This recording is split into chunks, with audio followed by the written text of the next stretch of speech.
Did you miss your deadline to renew your Medicaid coverage? You can still send your completed annual review form to Healthy Connections Medicaid.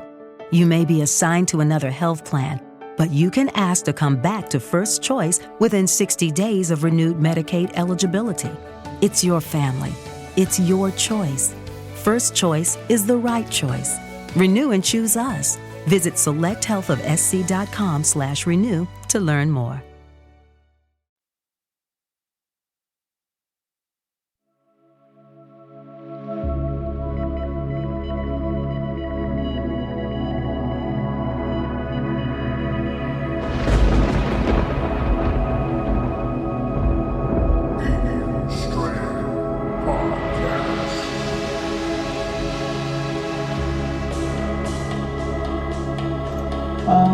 I was meditating in bed, and I felt a very negative presence. And I asked my spirit guide at the time, what was that negative feeling I was feeling? And he said, that's the ETs. They've come to take you. They took all your eggs.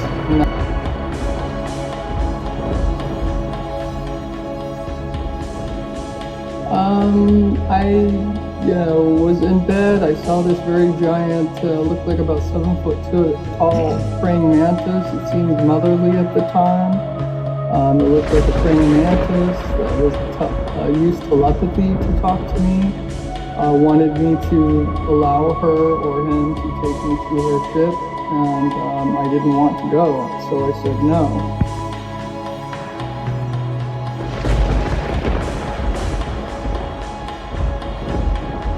I actually do agree with that, because I think the panic, the fear, the paralysis, even the anger, anxiety, all of that, I think they really enjoy.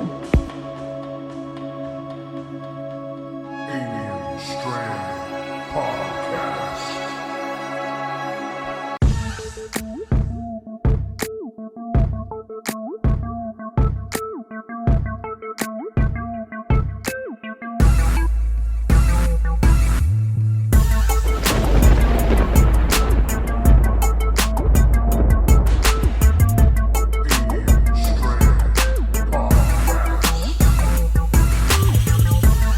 What's up, everyone? This is Arizona Gallegos, and you're listening to Alien Strand Podcast with Donald Ledesma. Check out my Facebook page at Arizona Secret Backyard. Hit me a like, share, and follow. I'll see you there.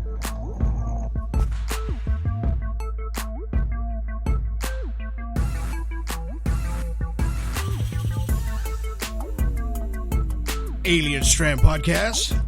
I'm your host, Donald Ledesma, and welcome to today's show.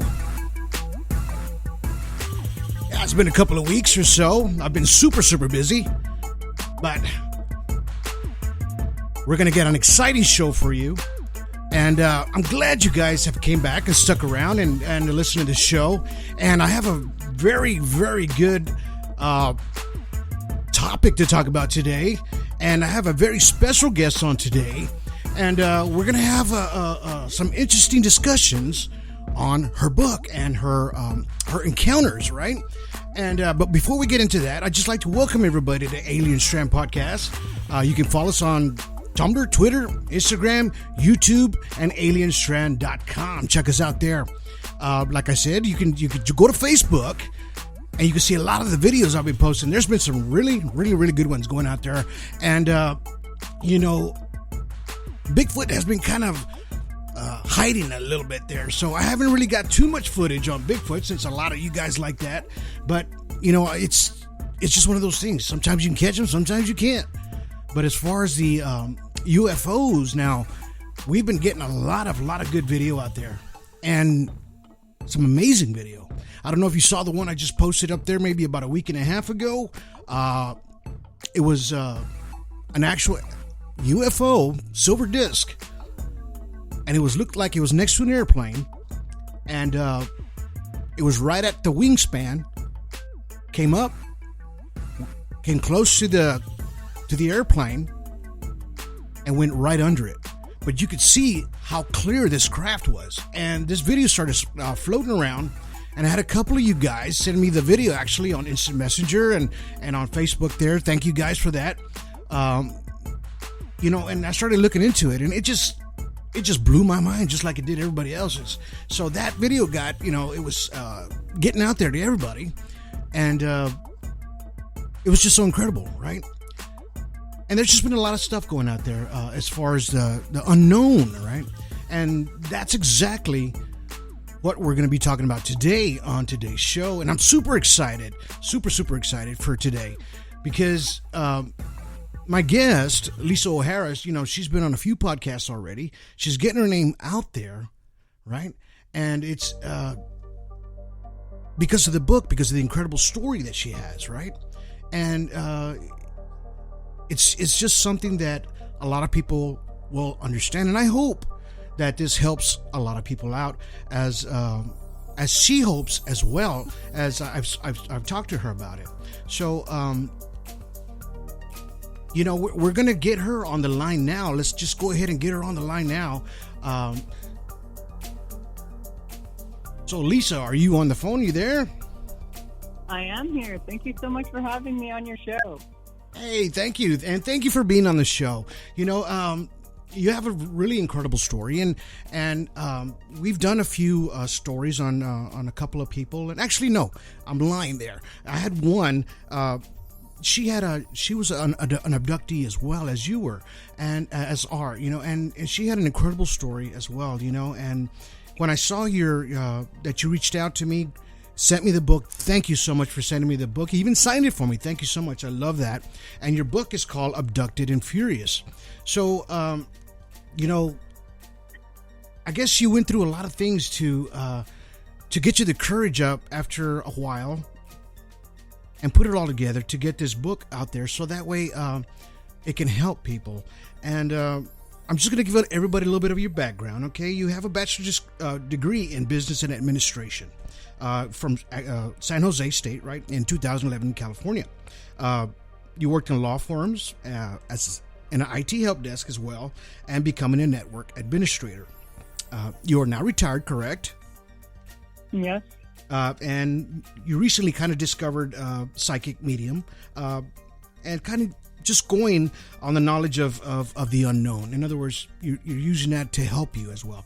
So can you please tell us your story, and let's start from the beginning, how this all happened, and from the very, very beginning. What do you have there for us? In the very, very beginning, when I was a little girl, I used to have unusual experiences, but not so that they were repeatable. So I'd have one unusual experience, and I'd have another unusual experience, and they weren't things that I could say, oh, I'm a psychic, or I couldn't label anything. So, for instance, I would have these round white discs that would appear on my bed when I was 11, and they would move toward me, and I would instantly be afraid of them. And I wouldn't understand why I was afraid of them, but I knew I was afraid of them. There would be other times when I would have a dream that would come true. I also had what I called, as a 10-year-old, daydreams that would come true after I'd had them for a week at night.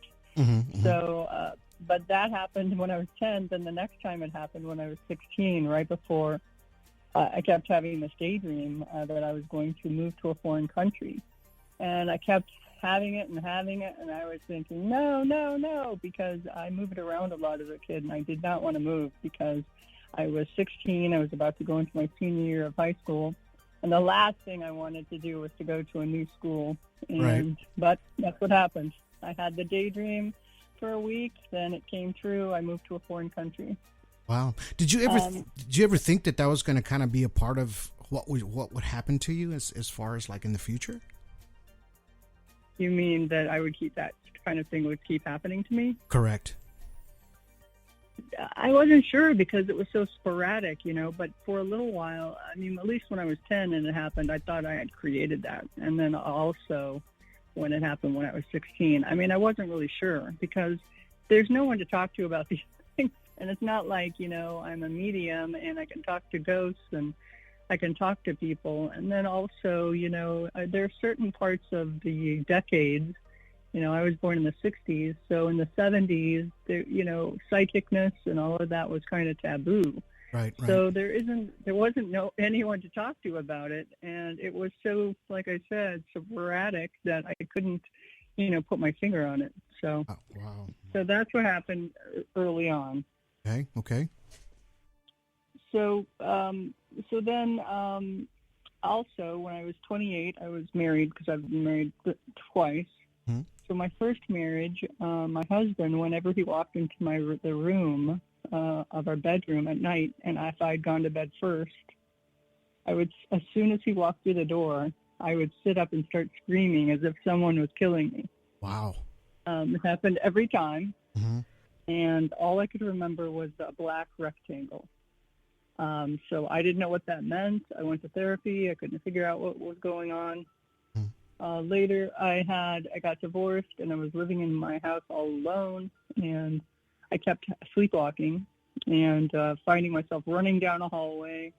Where I'd wake up, and I had been running down a hallway or crouched on the edge of my bed looking into the closet. Mm-hmm. And so these things are just strange. I mean, they don't make any sense. Right. Or there's nothing, you can't wrap your head around them. Exactly. So when I was in my 30s and I had gotten a divorce, I was working 2 jobs, and I had just gotten a divorce, and I couldn't handle it anymore. So I said to whatever this was, you need to stop. I can't deal. And it stopped. So you got to wonder what that means. Right.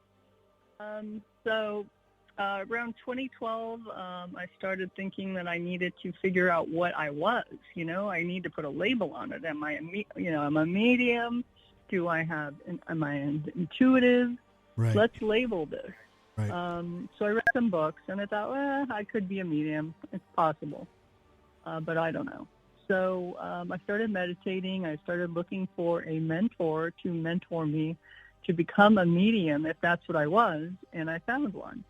And when I went to her, my mother had passed away, and I went to her to meet up with my mom.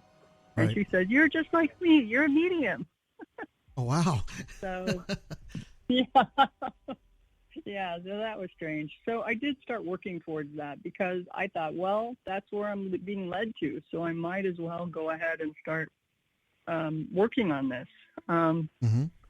I spent quite a while working on it, and prior to that, I had also spent a lot of time meditating. Okay. And I learned that my spirit guide was named Korig, Mm-hmm. and normally they tell you we don't have genders and we don't have names, but I told him I needed a gender, I needed a name, so he gave me one. And so I spent a lot of time talking to him. Mm-hmm. He told me that I was a beacon of light. That was my purpose. Nice. And I didn't know what that meant. Uh-huh. And he said I was awakening, and they were going to prepare me to be a warrior. So I was like, all right. So about 2017, I was lying in bed. I was talking to Korig. I was meditating, and I suddenly noticed that there was a very, very negative presence in my room. Wow. And I said to Korig, "What is that really heinous negative presence in my room right now?" Mm-hmm. And he said, "Oh, that's the Greys. They've come to take you tonight. They took all your eggs, and that's why you don't have children." What? Yeah. Wow. I mean, I'm sure you were pretty shocked when, it's what the audience has to understand about meditation. It's that inner voice that you hear, correct? Right. It's the Correct. inner voice. So it's going to be audible where you can actually hear somebody talking to you. It's going to be your inner voice. And I understand that 100%. So, and after he told you that, what did you feel afterwards? Did you have a feel of like, well, that kind of makes sense now? Are you struggling to conceive? You have options, and at Piedmont Reproductive Endocrinology Group, we'll make sure you have the guidance and support you need. PREG is known for individualized fertility care that's unique to every patient. We take the time to provide a reassuring and empowering experience because we believe that you deserve nothing less. Let us help you on your journey to parenthood. Visit us at pregonline.com to learn more. Get the guidance and support you need at Piedmont Reproductive Endocrinology Group. Did you miss your deadline to renew your Medicaid coverage? You can still send your completed annual review form to Healthy Connections Medicaid. You may be assigned to another health plan, but you can ask to come back to First Choice within 60 days of renewed Medicaid eligibility. It's your family. It's your choice. First Choice is the right choice. Renew and choose us. Visit selecthealthofsc.com/renew to learn more. Not well. I mean, yes and no. So Uh-huh. it did make sense about my lack of children, because I'd never had the ticking clock. I didn't have those things that everyone else has, that they have to hurry up and get married and have children. Right. And so that kind of made sense. But I just felt unadulterated fear at that point, because I didn't feel like I felt like I had a handle on the world. The earth. You go to work. You come home, you go to bed, and then you get up the next day, but you don't expect to know that you're being taken out of your bed, and that's something you don't know about. You feel helpless, you feel panicked, you feel anxious. I mean, I felt all those things, and just also a little bit of anger, but mostly just fear. Right. A lot of fear. Right, as anyone would be, really, and something like that. Yeah. So after that, I talked to my medium, because I'd been going to her for a while, and there was a point where she said, you right now you're at a crossroads. You can either go toward the unknown, or you can go and be a medium. So which do you want? And I was getting that feeling. I don't know if you've had these feelings with your spirit guides, but at first you feel like you're going in one direction, and then it just feels less and less like you really aren't going in that direction anymore, but you're actually turning. Oh, yeah. So, yeah. Yep. I know exactly. So my spirit. Okay. So, so she said, "Do you want to go to the unknown, or do you want to go to the known?" And I always choose the unknown when I'm at a crossroads. So I said, "I want to go through the unknown." So once I found out that I was abducted, first I had to get my fear under control. I did tell my husband, because I'm married also again. Right. And he was like, "That's ridiculous," and that doesn't make sense. And, let me give you a scientific explanation for that. Mm-hmm. And, that actually made me feel better, because I felt like I needed, like I was, like my gravity was gone, and I was like floating around. And as soon as he said that, I felt grounded back to the earth. And I felt like I could sort of say to myself, yeah, he's right. That's not true. And get my fear under control. And then kind of get used to the idea as time went on. So with the medium, I told her, after I got all my fear under control, I was like, how dare they do this? I do not want to be in this position. I want out. And so we got into a thing where we tried to break her. She claimed I had soul contracts, where I had to break them in order to get out of this situation. A soul contract is when you have chosen your experiences on Earth prior to coming here, and you choose those situations where you'll learn the most, and you choose all the people in your life and that kind of thing. Right. But to me, that didn't resonate with me, because I didn't feel like I would ever choose such a thing. So I was adamant about fighting this. I did not want this. So we tried everything we could. She had me sing out a manifesto, say this every night. That's what my husband called it, my manifesto. Mm-hmm. But I would demand my angels and my right to free will, my sovereignty. I, respectfully demand I be protected. I ask for the Akashic records to be changed. I did everything. I asked for what was in my highest and best good. I did everything I could think of, everything. I mean, I left no stone unturned. Wow. Because I just wanted to make sure I didn't miss out on anything I could find. So also prior to that, I had been also taking some of her healing classes. Mm-hmm. And so I found a couple of different healing modalities. One is Reiki, which I didn't take with her, but that's one that everyone's heard of. But the one I took was angelic healing, and also one called Laho Chi. And I liked La Ho Chi a lot because you could actually put it on yourself, put your hands on yourself, basically using hand positions and heal yourself. And you can heal others, but you can heal yourself. Is that sort of like palm chaka? Have you ever heard of that? I haven't heard of that. Yeah, it's like No. when you can heal with your hands, like you have some sort of you kind of not meditate, but kind of focus on your hands, and all of a sudden your hands start getting hot, like really, really hot. And at that moment, when you got your inner spirit and your it's like you're telling your body to go put all your energy to your hands. And at that moment, your hands start getting super hot. And if you touch somebody that's hurt or anything like that, that pain kind of subsides for them. So the only reason I know is because I tried this. And I read about it. And you know what? It does work. You just have to really focus. So, no, keep going. I just had to throw that in there. That is actually it. If you go to the lahochi.com website, that woman there, she developed this La Ho Chi. She got it from a download, I guess, from her spirit guide. And yeah, that's what happens. Your hands get hot.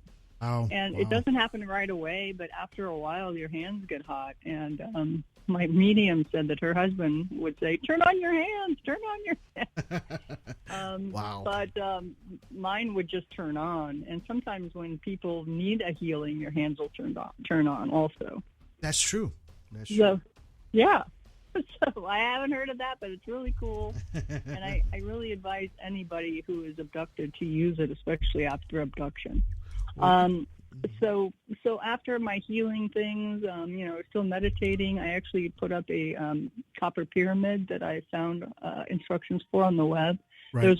That's in my book on how to create one of those. It's sort of like it creates like a meditation funnel, and it's copper and it's in a pyramid shape. And pyramids are awesome. They can heal you. It can change water. It can make plants grow. I mean, it's just amazing. So. I mean, on that, the pyramid, the geometrical shape of it, the way it works, right? Do you, I mean, now that you talk about this, and it kind of rang a bell for me, how you explained it real quick, and then how it has healing properties as well. Now, we have pyramids all over the world, right? So it has to have that symbolism, and that geometrical design has energy. So, and if it works for you and it works for everybody else, they all connect. What I'm trying to say is all that energy connects, especially in that geometrical shape as a pyramid. No, but keep going. Go ahead.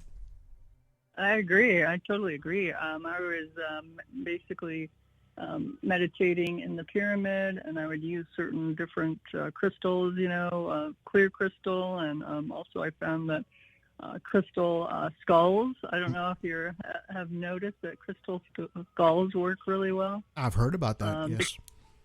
Have you? It's yes. really awesome. It's pretty amazing. I've heard about it. I haven't tried it yet, but one of these days I probably will.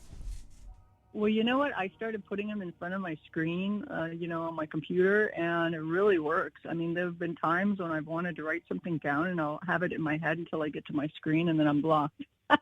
Wow. So I started putting crystal skulls, and actually just skulls of geode and whatever I can find that feels like it's the right one. Put it right in front of my screen. I have my monitor on a little stand, and it really works. It's awesome. So it's just something to think about. I think these things kind of open up our minds. Exactly. Okay, so go ahead. Go ahead. No. I was just going to say you have to have an open mind, in order to when you're experiencing these things and trying to figure out what's going on and just of everything of the unknown, you need an open mind. You can't be just shut out because it's just you won't be able to figure it out. You do.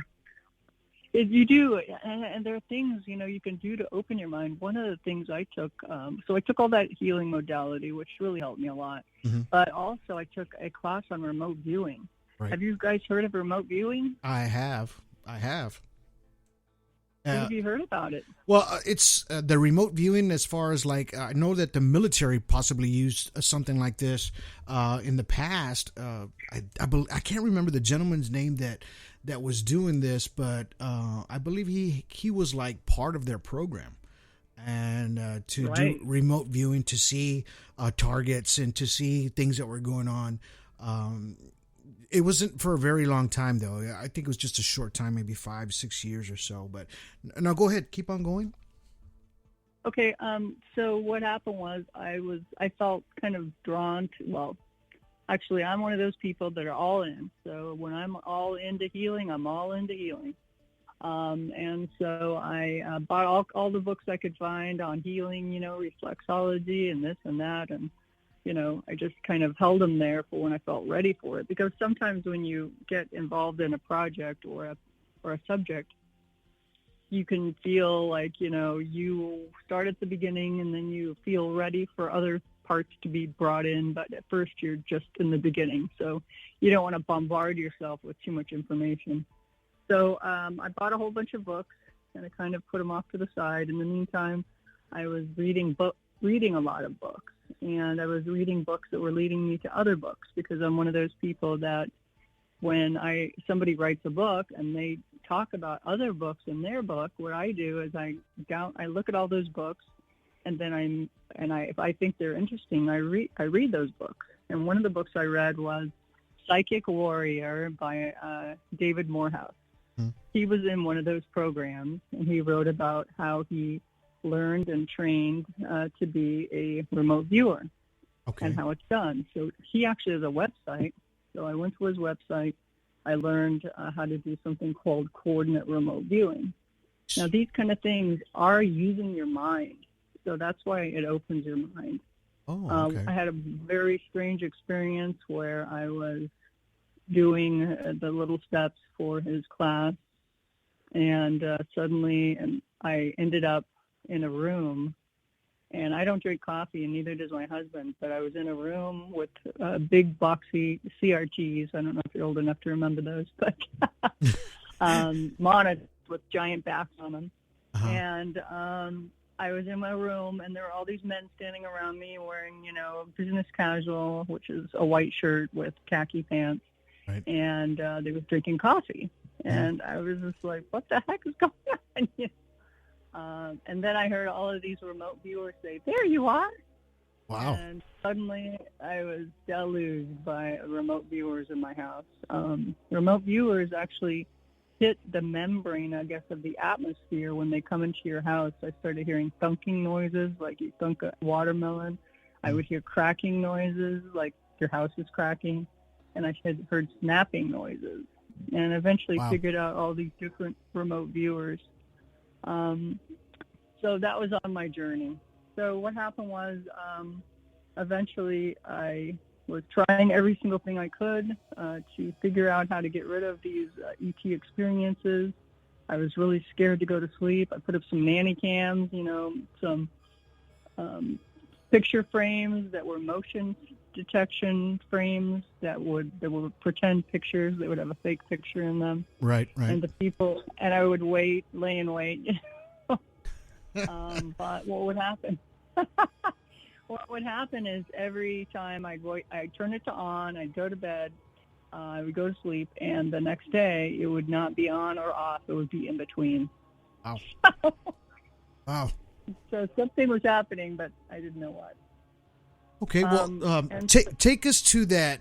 Take us to your very first, I guess, it was a visual encounter, to the bedroom, to that night that you first saw these beings or creatures or Sure. extraterrestrials. Go ahead. Sure. Okay, so when I was told that I had, grays in my room, I couldn't see them. I just felt them. Right. But a little while later, I really wanted to see them. I kept wanting to see them. And so I went to an acupuncturist who said that he could make it so that I could see these things. So he did. So what happened was that night, I was in my bed, and what I perceived to be a male praying mantis showed up in my room. He smacked me on my lady part with a spoon or a tuning fork, where I vibrated. It actually really hurt. and then he pointed at me, and I fell asleep. Oh. Oh. Yeah. And that was the praying mantis looking being, right, that you saw? That's correct. Oh. Now, when you saw that, what was your first reaction, or were you terrified, or was it just kind of like in a calm, I'm looking at something here feeling? You know what? It was one of those things where I think when you think of abductees or people who have been contacted by ETs, you think about graves. So when I saw it, I just could not believe it. First of all, it was really tall. I'm 5'10", and it was about 6'5" or 7 feet tall. Oh. I was laying in bed, and I just could not tear my eyes away from it. It was almost like a fascinating thing where you can't look away. But I wasn't scared. I just couldn't believe what I was watching. And I didn't know what it was going to do. Mm-hmm. And so I think that was my main feeling. I wasn't scared. I was just completely stuck to my bed in fascination. Oh. And did it speak to you or anything before it did that or after? No, it did not. It just came in, smacked me, then pointed at me, and I fell asleep. That's what happened. It was pretty fast, actually, but it was kind of a brown one, and it looked kind of like it had a hard body. And I don't really remember what a small bug praying mantis looked like, but this was just kind of like a hard body with the whole praying mantis arms, and the whole thing. It was a praying mantis. But it was huge. It's basically one of the like a huge. It was huge. Wow. Yes. Yeah. And did you? Like maybe the next day, did you wake up and think, did I see something, or am my mind playing tricks on me, or did you have any kind of scoop marks on your arms or legs or anything like that, just to indicate that something did happen that night? Not that night, but all the other nights. And actually, in my book, I have, especially on Kindle, and in the print book also, but I have pictures of all the little marks that I started finding, because at first, I didn't know I was going to write a book. Right. So I didn't think I should take pictures of these things. Mm-hmm. But as time wore on and it kept happening, I did start taking pictures. Right. I found the requisite, 4-fingered marks on my legs. I found 6 fingers and a thumb kind of mark. Oh. And also what I thought were little squares. I found looked like a square on my bicep, and stuff like that. Just weird, little marks. Right. There was one point where I found on my leg, and I did take a picture of that, because some of the things are just so unusual. Nobody would ever believe you. But they actually looked like they were by syringe marks. And it was really strange, but it looked like an SP or a JP. And it was actually made that into my leg. Yeah. So you sent me the photos, and I was looking at them, and the color photos, because in your book there's some photos there, but they're in black and white. But the color photos actually bring out more of the contrast of everything that those marks are. And when you first look at them, you're like, well, it could be a bite mark, whatever. But when you start looking at them a little bit more deeply, you start seeing that there's a 3-prong mark. It looks like a prong or an instrument was embedded in your skin, and it left you those marks there. So it's just, I've seen that actually pattern sort of like before, and in some other photos. Yes. So when I saw yours, I was like, whoa. Yeah, that looks pretty darn close to what on some scoop marks that we have seen online and of other abductees. But yeah, I'm sure. Were those marks, when you saw them the next day, could you feel any kind of pain, or was it just no pain? These marks do not hurt at all. And actually, the weird thing is the first day you might see something, and then the second day, as more time passes, one of the things that I've noticed is that a normal bruise won't have, and I get acupuncture even. Right. So even those bruises don't look like these bruises. Right. These bruises all have a big bruise, and then they'll have, like 5, like a die, almost like, looking at a Right. pair of dice and you see a 5. That's what I'll find on my leg. I'll find a Y, or a V. I've found marks that look like a 6 or an L. I mean, just weird things like that. Wow. There's just no rhyme or reason for these things. One thing I finally figured out was I was finding, I talked to you about the square that I found on my bicep. Well, I started finding those same marks everywhere. And at first I thought that they were maybe spider bites, because, spiders leave bites of 2 on your body. Right. And but some of them were far apart and some of them were close together. And then I finally realized that what they really looked like to me were stun gun marks, as if I was being hit by a stun gun or a cattle prod or something, because of the way that they are all over my back and all over my front. And so I did take some pictures of those. I think one of the pictures in the book is sort of a sideways picture, just for, getting that picture on that page. But it's of my shoulder, or my, near my collarbone, where it shows these 2 dots.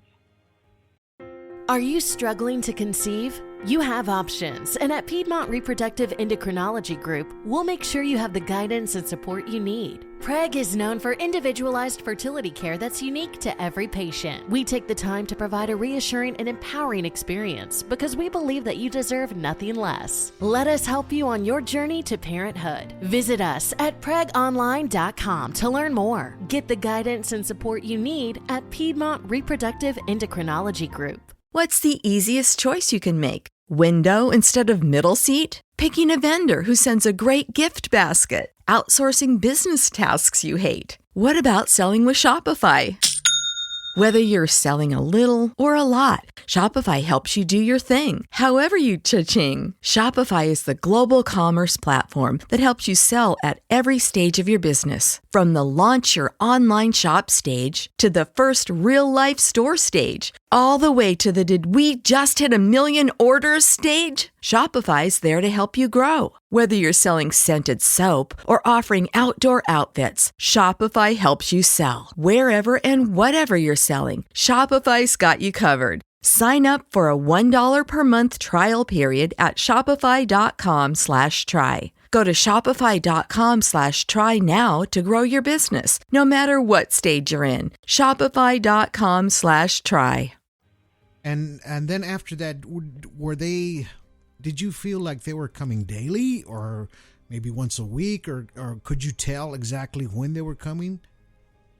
It seemed like yes, I could. The way I could tell is that every night I would feel what it felt like, I call them now sleep darts, but it would feel like a mosquito bite without the, Right. I would feel that, and then I would know I would fall asleep unless I fought it. If I fought it, I would stay awake for as long as I could, and then I'd eventually fall asleep.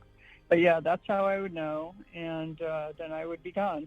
And the other thing too is, at first you're in this position of, oh my gosh, I'm not in any control. They have complete control of me, or fears go run wild. But the actual truth is there are a lot of clues prior to your being abducted, and you do have control of those things. And so what I started doing is writing down everything I remembered before I would go to sleep.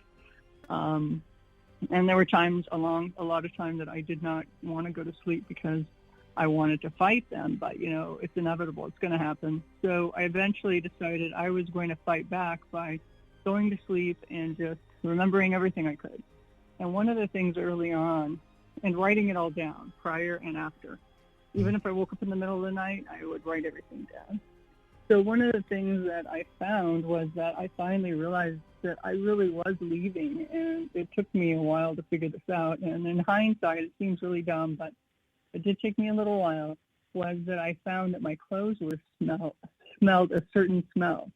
Right. So what initially happened was I smelled some clothes, and I thought, oh my God, where have these things been? Because these really are smelly. So I threw them in the laundry. and they smelled like BO and feet. And I thought, this is really weird because I don't ever smell like this. My husband doesn't, you know.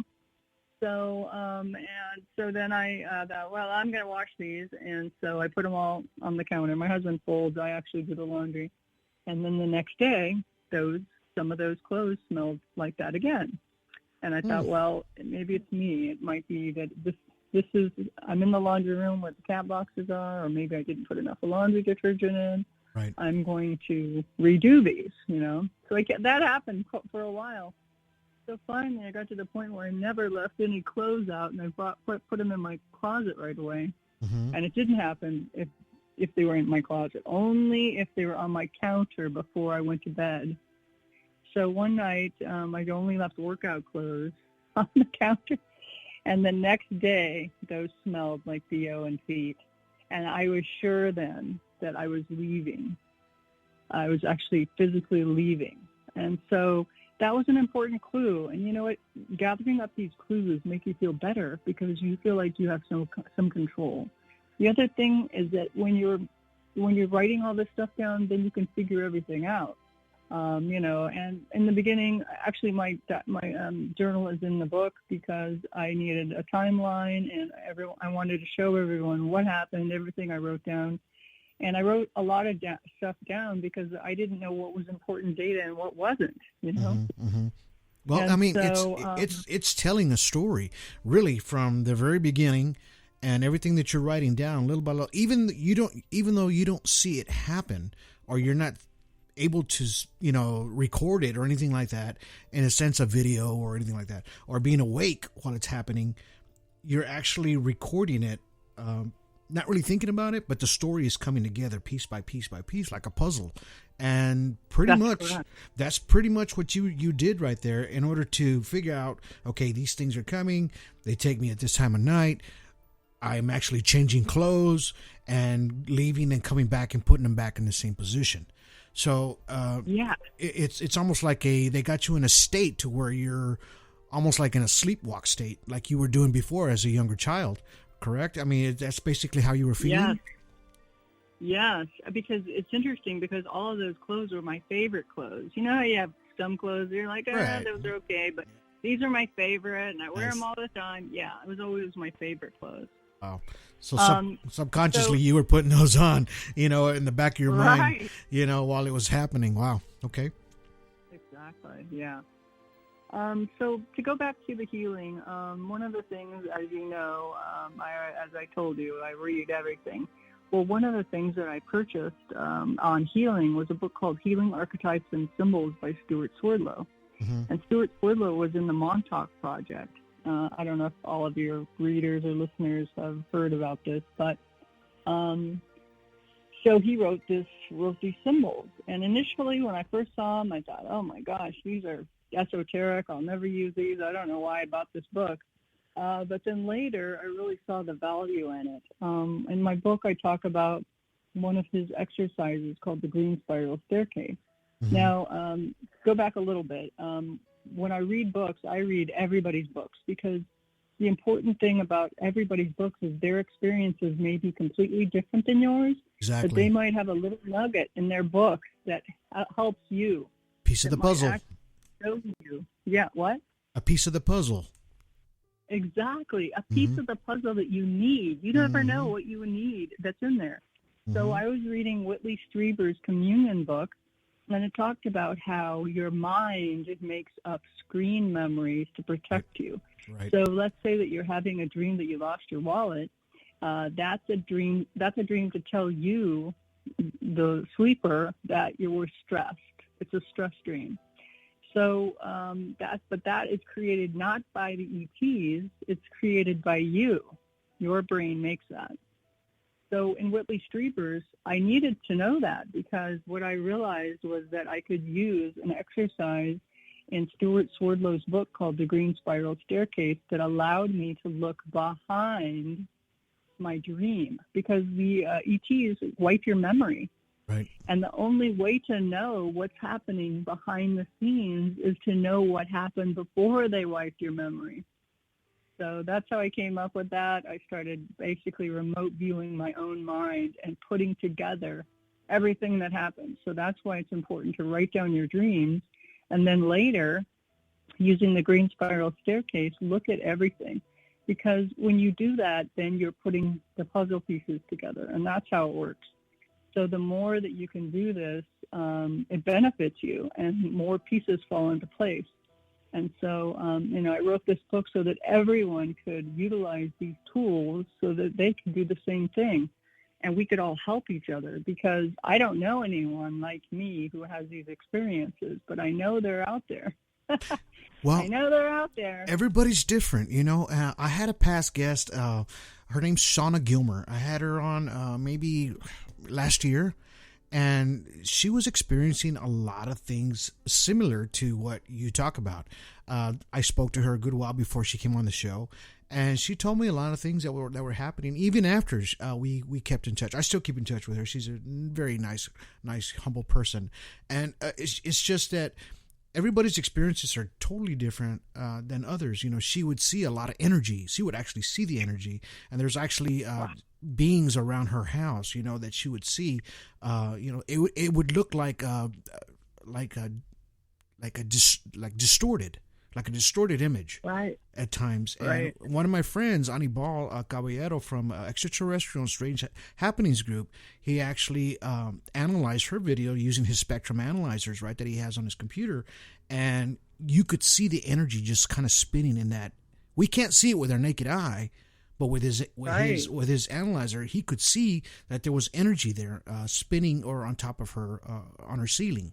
So we know that these things do happen to people. We just can't see them at times, and and everybody has these different ways of experiencing these things. And she, at first, she was afraid of them, and then after we did the show and she opened up, to everyone, she ended up getting some inner peace with herself and not to be afraid anymore of what was happening to her. So she was able to contact them more frequently, and actually almost conversate with them in a sense, to where they'll come and they'll show themselves as far as like crafts in the sky above her house and things like that, to where she gets to understand and see these things. Now, what you went through is basically almost the same in a sense, but you had to use these tools to help you understand and to open it up, to open up that door that was shut for you. And now that this door is open, you're helping more people with your book, which is an awesome thing, and I'm glad you're doing that. And that's what a lot of people don't understand about abductees. They're not all the same. Everybody's different. Yeah, I agree, and that's really important to say. Just because your story is not the same as my story doesn't matter. What matters is if you want to know, and that's an important thing, if you want to know what's really going on, some people don't, then exactly. You can use these tools to find out. But that's what happened to me. Eventually, I published my book in February of 2020, and here we are in March of 2021, and I've lost all my fear, and I have no fear whatsoever. But I am still angry, and I am still working on it. Now, I am still being abducted, as a disclaimer, but only once a night instead of 4 times a night, so it's gone way down.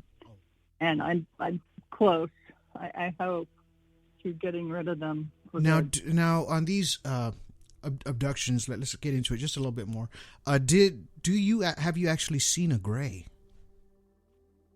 I've only seen them when I've been being operated on, like around the table, but I also see people.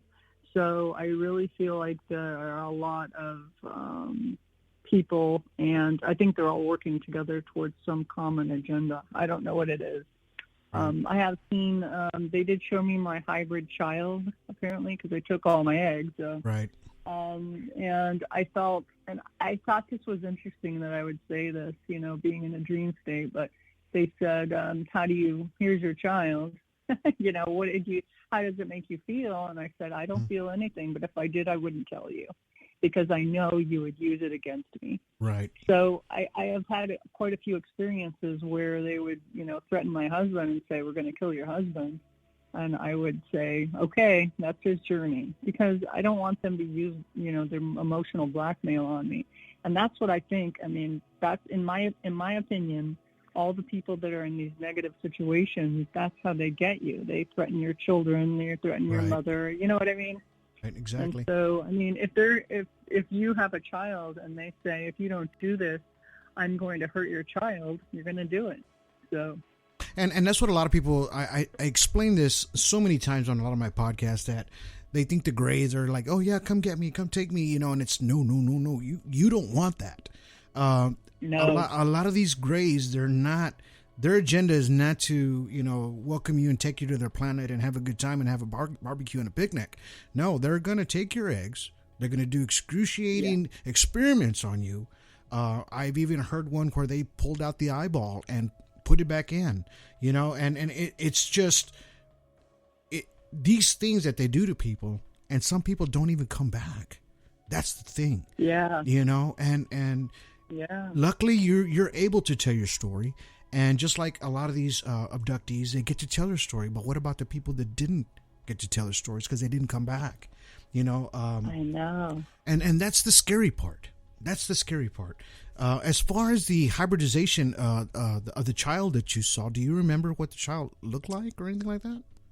I don't. And you know what? That's one of the things that I find really frustrating. But I think in some ways that the ETs, I mean, they don't want us to be able to see a lot or remember a lot. So one of the things that has happened to me is I'll see like as if that image has been blurred out, like as if I can see everything else clearly except for that one thing that I really want to see. It's blurred. And so I think that's some sort of technology they use to make sure that we can't, talk about too much of our stuff. But I haven't gone back to actually look at that and see if I can see what the child looks like. Now, in your book, you caught my attention really, really good on one of your pages, and it's you explain and you kind of put it in a chart of human narcissistic behavior and extraterrestrial behavior, how they kind of coincide together, and you put on this one. On human narcissistic behavior, it's like claiming that they are the victim always, right? For an extraterrestrial, you put victimization. They claim that they are doing their part to help us, but they aren't doing. They aren't doing our part. Yeah, exactly. This is victimization, So the projection. Exactly. Right. And you put they can't help us until we show them willingness to help ourselves. And a lot of these stories that come out and they're always trying to help our planet, yada, yada, and maybe there's some good ones out there. I don't know. I really don't know. There's stories out there of some good ones, but they always project this image of that. But 90% of it, they do have this narcissistic behavior. And that's what caught my attention on your book, and I'm glad you put that in there. Really, because it shows people that they can read your book and get a lot of information out of it, because that's what Alien Strand, that's what we do here, and to get the information out to people, to help people that we are the voice for the voiceless sometimes, because there's people out there that can't really talk, in front of people or on the phone or whatever. They just keep it to themselves. But if they read your book and they read other books like yours or listen to our show, this might help them in a sense to understand what's been going on with them, right? And that's absolutely right. So and that's why I wrote the book, because to get this information out to as many people as possible. And I'm thankful you brought up the narcissist thing, because a lot of people don't really understand how important it is for everyone to understand the two qualities. And I actually wonder if the narcissists here aren't actually the hybrids. You know what? It's a possibility, and we don't know because they just blend in very well. It could be that exactly. They've been taking us for hundreds of years, and what's to say that their evolution of hybridization has gotten better to where whatever we're seeing today, whoever we're seeing today, looks exactly like us. We just don't know. We just don't know who we're talking to or what we're seeing. But and that's what we have to watch out for. And luckily, we have, like I said, people like you to bring out this information to everybody. And so, Lisa, how can people find you and find your book and find your information? Well, I have a website. It's lisaoharaonline.com. You can find me on Facebook at Abducted and Furious. Facebook at Abducted and Furious. I also have a Facebook group called Abducted and Furious with Lisa O'Hara, and it's private. And I also have an email address. You can contact me at abductedandfurious@yahoo.com. Nice. Okay. So what I'm going to do for you and for the show and for everybody out there, I'm going to post these links because you send them to me. So I'm going to attach these links to this podcast today, so that way people can go and just click on it, and it'll take you right to you where they can contact you as well. But I want to thank you so much for being on the show today and explaining your abductions, everything that you've gone through, and then all the hard work you did, because you know what, in reality, what you did was super hard work, as to try to find out exactly how to figure out what these things were at the time that it was happening to you. And I applaud you for that, because not everybody does that. They kind of like go the easy way, but you did it the hard way, to where you can figure it out for yourself without going through regression therapy, correct? Have you ever been through regression therapy by any chance? I haven't, and the reason is because I feel like the ETs use a form of hypnosis on us, so that's why we can't remember. So I feel very leery against allowing somebody else into my mind. So no. You know what? That makes a lot of sense, because what if that these extraterrestrials are not, before they bring you back, are implanting a different memory in your mind, to where if you do regression therapy, you're going to see something different. You know what I mean? Exactly. That would actually happen. So, and that's a possibility. I never really thought about that till right now. Thank you so much, Lisa. I appreciate that. But we learned that. I wondered. Yeah. See, it seems like a lot of people who have regression therapy, then they suddenly, at first they're really scared and they're horrified and upset, and then they do regression therapy, and what do they say? Oh, I understand now. I'm so happy. Well, I don't know if that's really them. Right. Where did that really come from? Right, exactly. So that's why. And I'm going to ask, did you know that during the Betty and Barney Hill abduction, of course, the most famous one out there, okay, they were able to get Barney in that trance, right? But they didn't do Betty. Right. They couldn't get her in that trance, and she would not allow them to. Right, and then she didn't even get regression therapy because she says, and I even put it on one of my podcasts about their encounter, is that she said it'll come to you slowly, but slowly and slowly. The memories will start coming to you slowly and slowly until you start remembering everything. So that's how she was able to get their story out there, and even drawing a map of the Pleiades, right? Things that she didn't even know about, anything about the cosmos or anything like that, constellations. And she ended up drawing it to where this is where they're from, right? So, and right. That's a good thing. And that's basically what you did yourself, as far as like going through this healing process that you did on your own. And with your book, it's called Abducted and Furious, How I Fought Back and How You Can Too. Everybody, if you can, go on Amazon, wherever you can, and find it. Download the book, buy it, and it'll help the cause, and it helps Lisa, and it helps other people to bring this story out, so that way it can help them heal. And again, Lisa, thank you for being on the show today. We really, really do appreciate you. We applaud you for putting your story out there, and to put it out there where everybody can hear it, and see it and read it, So we really thank you for that. Thank you. Thank you so much for allowing me to be here. Ma'am. So we're going to go ahead and let you go now, and we'll catch you on the next one. If you write another book, you call me, okay, or anything like that. You have any new encounters, we can do a part 2, and we'll get more information to the people out there, so that way they know exactly what's going on with you. And of course, you have your Facebook one, exactly, a group page, don't you? Yes. It's called Abducted and Furious with Lisa O'Hara. Nice. Okay, and it's on. If you go to Facebook and bring up Abducted and Furious, it's under groups. Thunder groups, nice. Yeah, I just tried to join, so click the OK for me. I will. I definitely will. I couldn't before. Nice, thank you. Well, thank you so much, Lisa. You have yourselves a nice evening tonight, and I really do appreciate you. We all appreciate you, and we'll be hearing from you soon, okay? Okay, thank you. Bye-bye. Bye-bye. All right, well, there you have it. That was Lisa O'Hara. And you know what? I'm glad that she contacted me and got herself on our show, because the stories and all the information that she gave to us was enough to help people as well that are going through this exact thing. And I hope her information helped you. And in her book, she has a lot of her memories written down in there, like a memoir. So I highly recommend this book to anybody that is interested in abductions and this different kind of abduction. And that's what we talked about. You know, everybody has different kinds of abductions. Not everything's the same. And I hope this helps you in some way to heal or to get past of what's going on with you as far as an abduction, if you feel.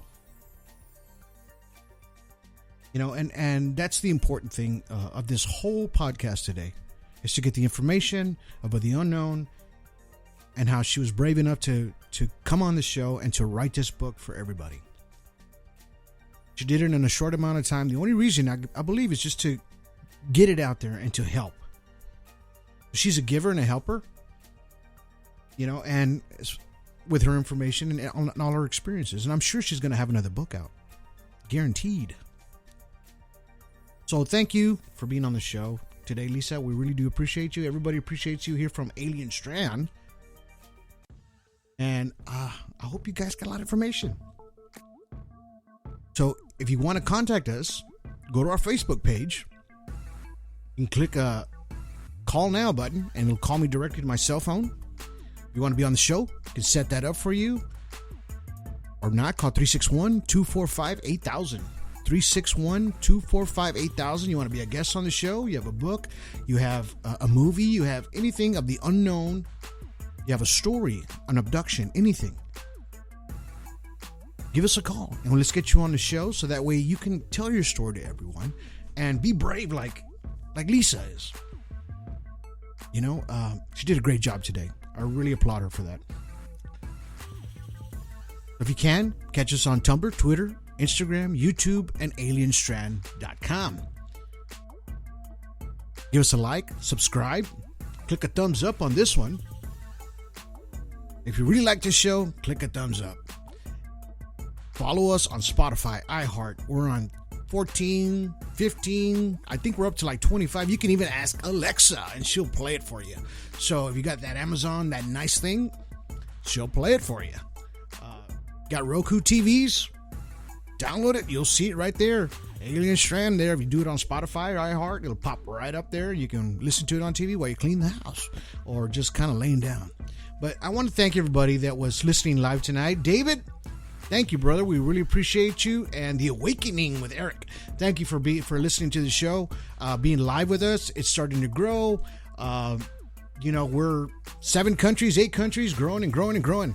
And thank you. We really appreciate you guys.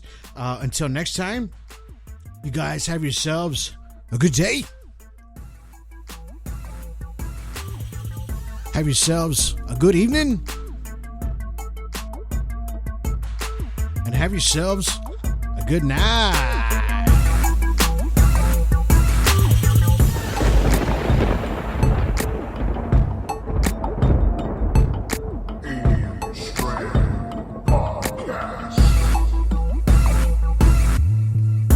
This is Kelly Green with Realty Executives, Coastal Bend and Corpus Christi, Texas. And you're listening to the Alien Strand podcast with Donald Ledesma. Buying or selling, visit me at kellygreenrealtor.com or visit me on my Facebook page, Kelly Green Realtor. See you there.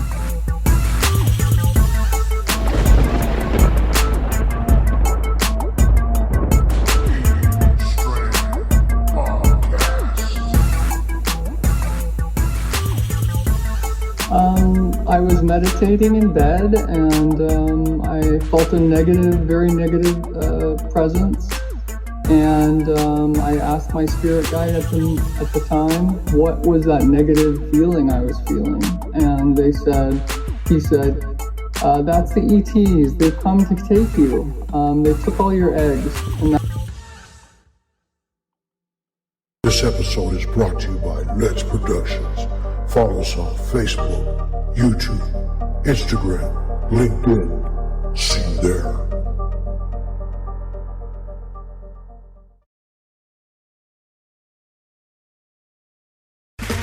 Okay, round two. Name something that's not boring. A laundry? Ooh, a book club. Computer solitaire, huh? Ah, oh, sorry, we were looking for Chumba Casino. That's right, ChumbaCasino.com has over 100 casino-style games. Join today and play for free for your chance to redeem some serious prizes. ChumbaCasino.com. No purchase necessary. Void where prohibited by law. 18+ terms and conditions apply. See website for details.